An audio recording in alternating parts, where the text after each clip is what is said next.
Welcome to the J.R. Hendrick Texan Gentleman, a podcast that deals with the early life of J.R. Hendrick. And now, J.R. Homefronts' last hurrah. Okay, so got to go now to August 12th,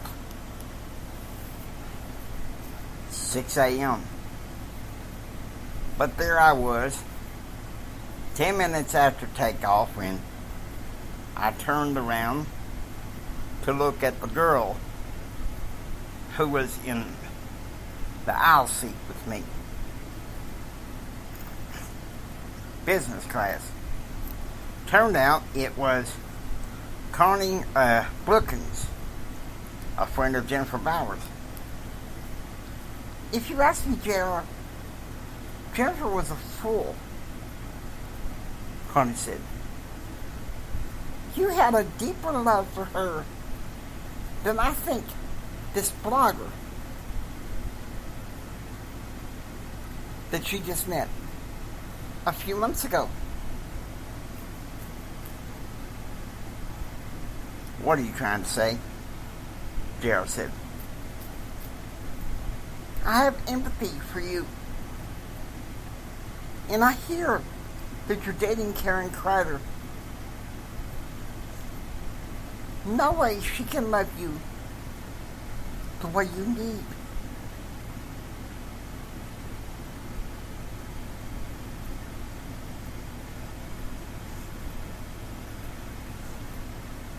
I want a chance to keep you company when you need it.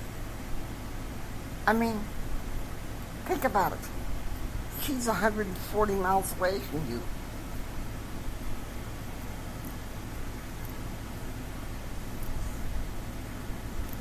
Okay, for that, all flight, all time zones are Central for the 12th. 8 a.m. Central. J.R. arrives back in Dallas with a sigh of relief, and he and Connie exchange phone numbers, and Ken meets him at the airport. It's a good thing they got a master key at your suite at the airport Hotel Hyatt. We have some surprises for you.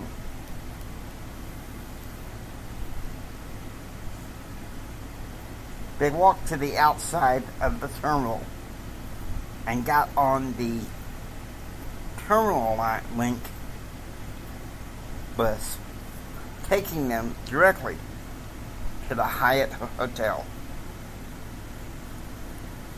Interesting. 12 p.m. J.R. and Ken have burritos from Kentucky Bell when a knock comes to the door. It's Uncle Carl. Your daddy's been hoarding you long enough. About time you showed up on the right side of the country, Carl said. Betsy got us a suite next door. We're staying until Tuesday, and then we fly back to Lubbock. 1 p.m. J.R. and Ken go to Ken's parents' townhouse in Euless, Texas. J.R., congratulations for entering your senior year. I want to apologize about my behavior 5 months ago. Bill Moorhead said. Ken's stepfather said. Sarah, she ain't here. She went to some shopping center in Bedford. Won't be back until about 2. Now, Ken, you can see Carly if you want, but that doesn't mean you have to. I have to, Papa Bear. Otherwise, Mom is going to be furious, Ken said. Leaning back into the recliner, the stepfather turned off a lamp. Let's not get her involved. It was obvious to me that there was icy relations between Ken's mother and stepfather at times. He was the chief of air traffic control, DFW, with a bias toward American Airlines. 3 p.m., back at the hotel, Max went swimming, so Carl and Donna sit down and level with JR.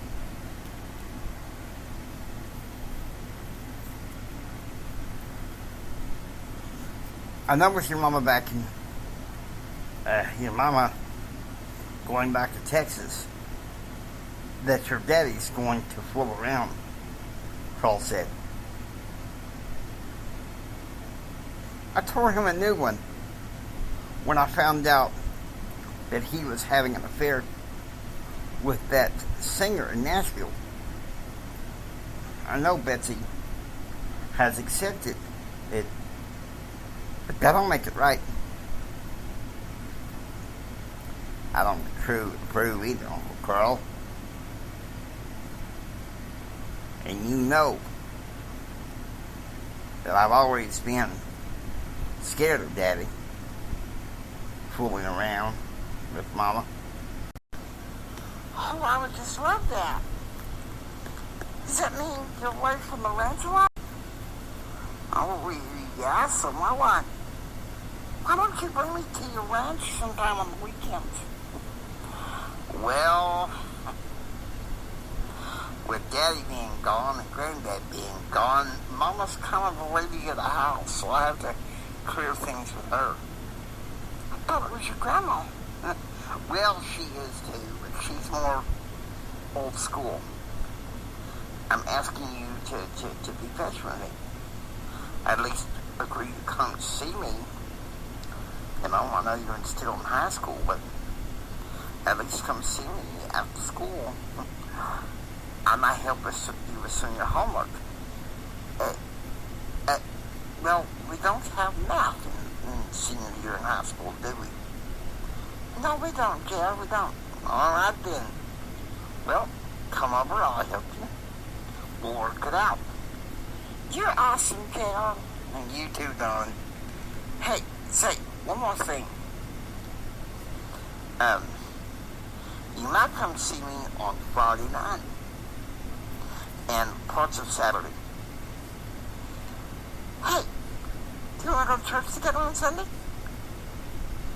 How about I arrange a car service to pick us up? We'll go to your church. That sounds awesome, J.R. You Baptist too? You bet.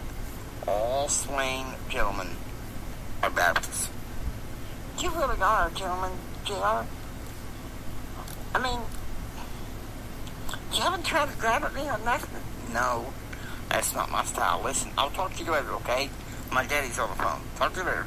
Bye-bye, I love you. Okay. 3 a.m. At the ranch, Betsy wakes up and makes herself and Grandma Elizabeth some breakfast with orders for the cook to make JR and Ken some cinnamon rolls. 5 a.m. Eastern. At 14 Heritage Gate, Jim returns from his workout in the basement and sits in the mansion front lounge, reading the Bible in one hand and the Fort Worth Times in another. Marlena would have to leave the house at 10 to be in Baltimore, Washington, D.C. International Airport in order to take the 12:40 p.m. Eastern flight back to New Orleans. 5 a.m. Central. Betsy is out milking the cows. She was helping 14 of the other ranch hands in doing so after her milking chores. She would go collect eggs from the chickens. Her mother was inside, still listening to country music. 6 a.m. Central. JR wakes up and goes downstairs with his friend Ken to have breakfast.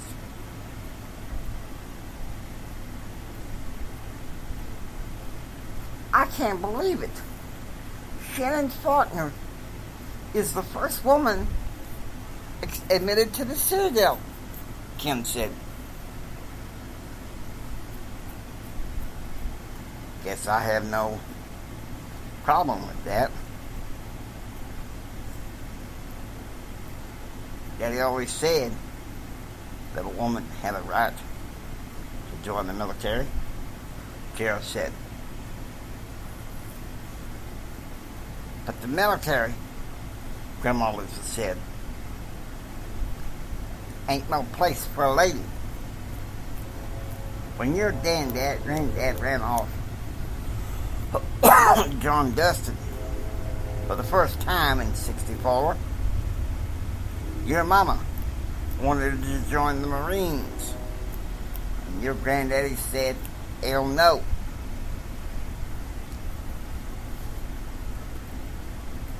Forgive me, Lady Elizabeth. But what's wrong with giving her a chance? Kim said. Kids these days thinking that women should go into combat or even be in the military. My days, a lady was supposed to get married and have kids.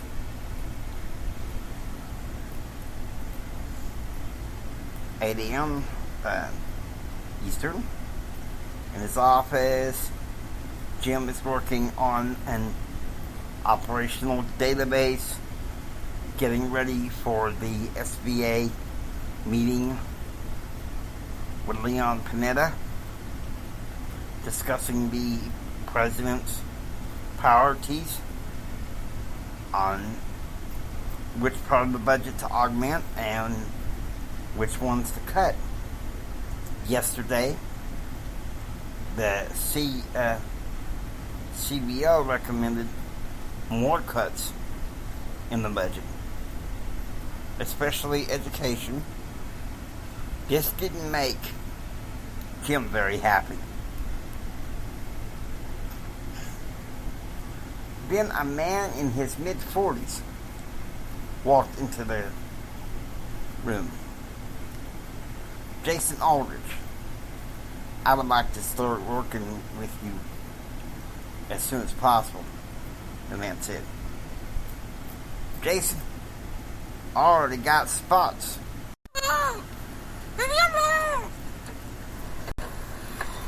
What the hell is going on here? Look at it. Kyle, what the heck are you doing? I wanted to show JR who's boss. Oh, you're going to get it when your granddad gets home. Because he's coming in. He's coming in pretty soon.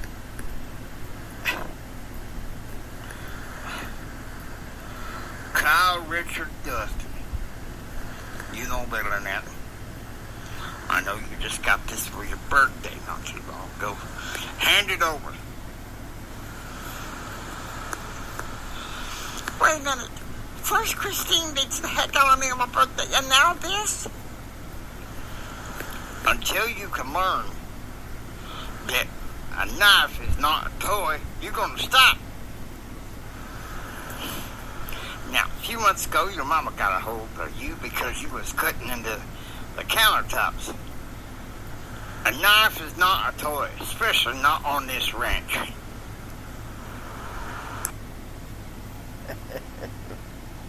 Okay. Interesting.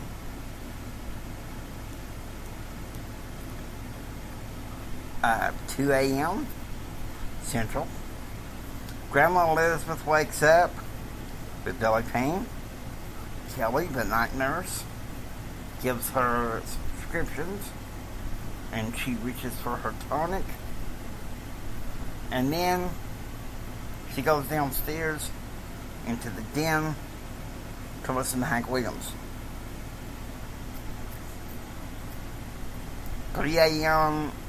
Central.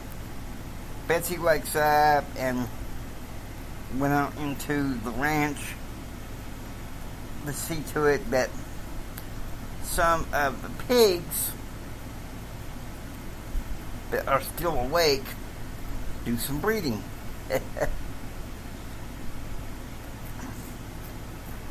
4 a.m. Eastern. Jim is downstairs in the basement gym, bench pressing. After working out for 12 years, he had been able to bench press 195 pounds. Of course,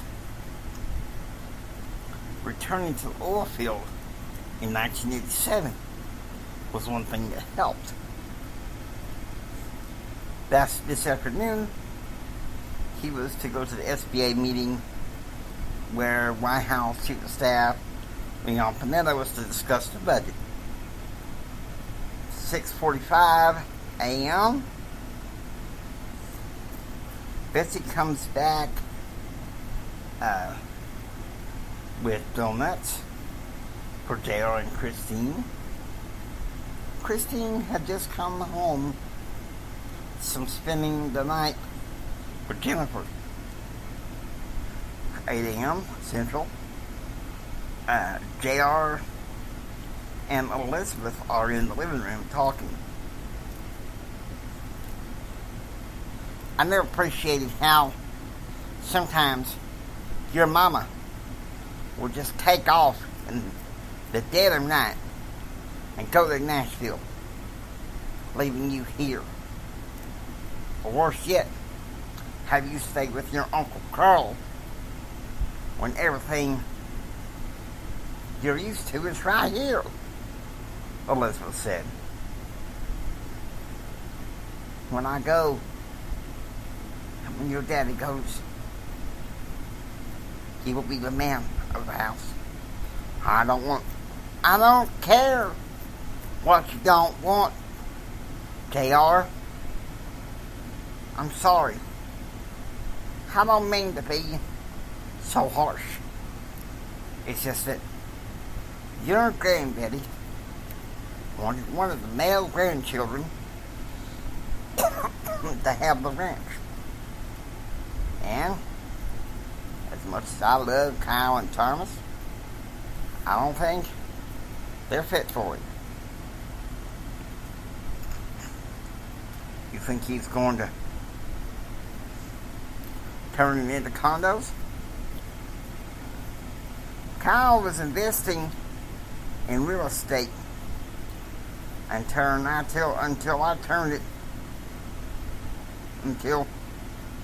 Madison found out that, until I informed him that Madison was messing around with his broker.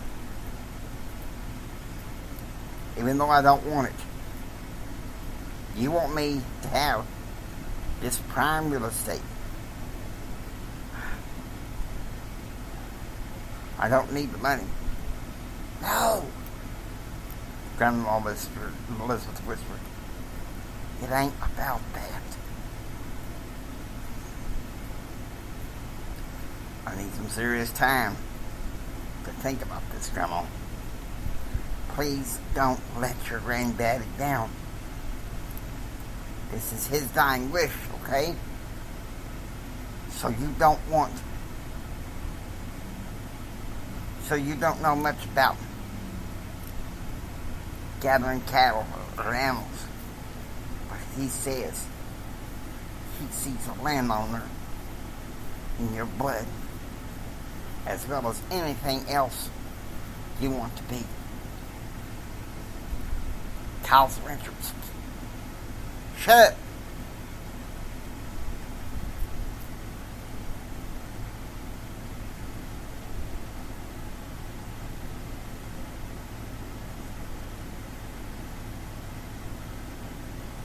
Yeah, he's a big rancher. But you mark my words. At the end of the year, he's going to be asking your daddy for something else. 9 a.m. Eastern. Jim goes into the office of Bethany Horowitz to begin planning the reception dinner tonight with Barbara Holland. Oh, no. What'd you do that for?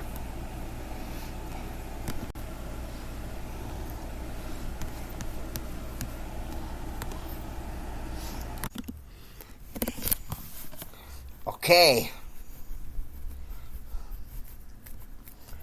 You should know by now that working with the Clintons leads to no good, Jack Robertson said. Jack and I have been talking, and we thought about setting you up with some speeches and appearances while on vacation.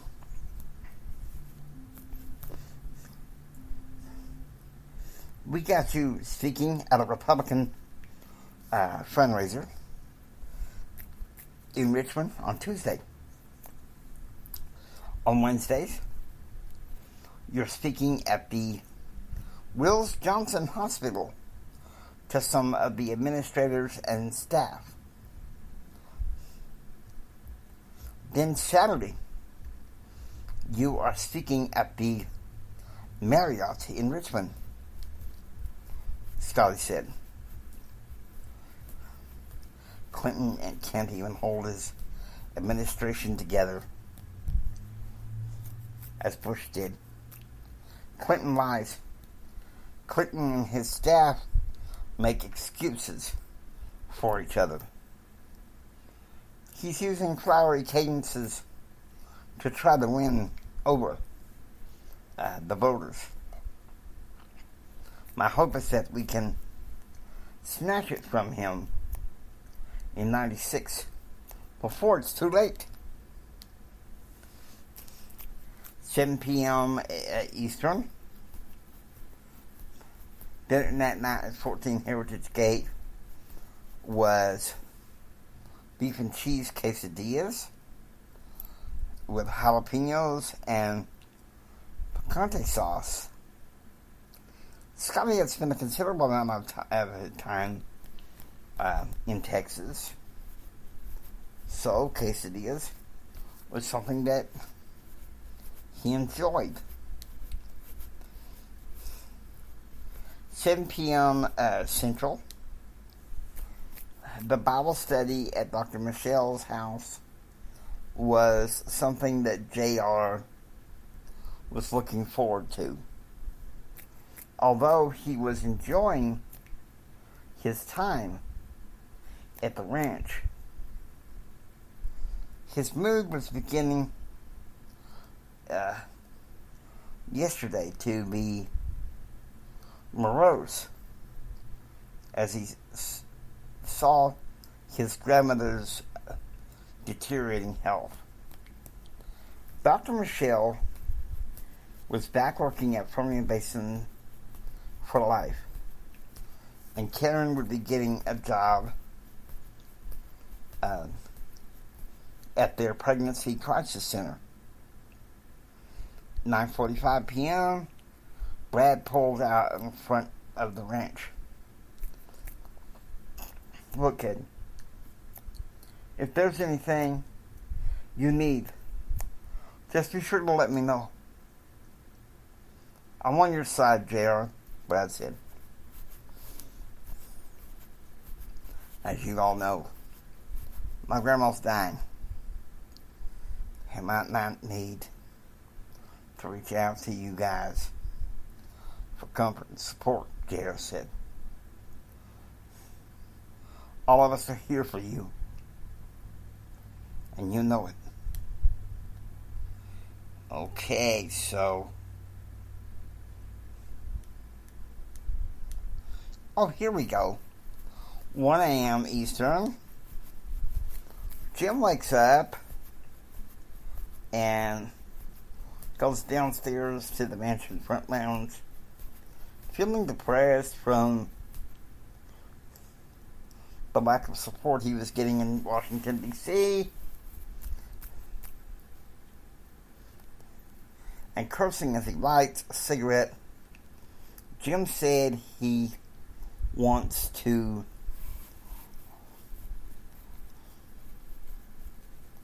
wash the stench of D.C. out of him.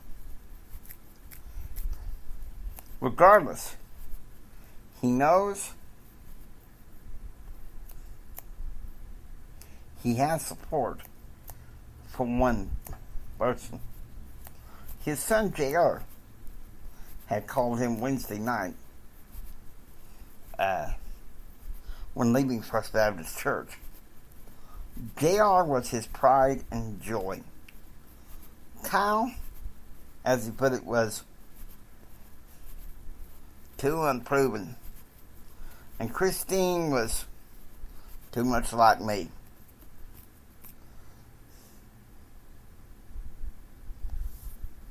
He thinks about his lovely wife, Betsy, who would be joining him along with his mother-in-law, Elizabeth, flying to Richmond on Sunday.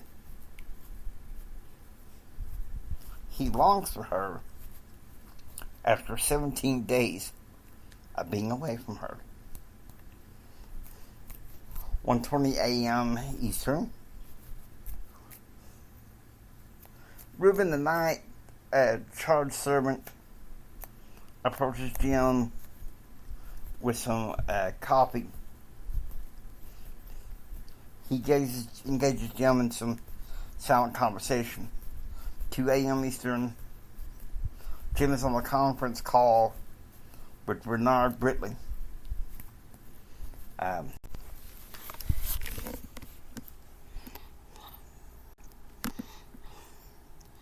Hope you enjoy listening to the J.R. Hendrick Texan Gentleman. If you like what you hear, please subscribe. Become a part of the adventure. This is the James Hendrick Empowerment Network saying, until next time, get ready for the rest of the story. It gets interesting from here.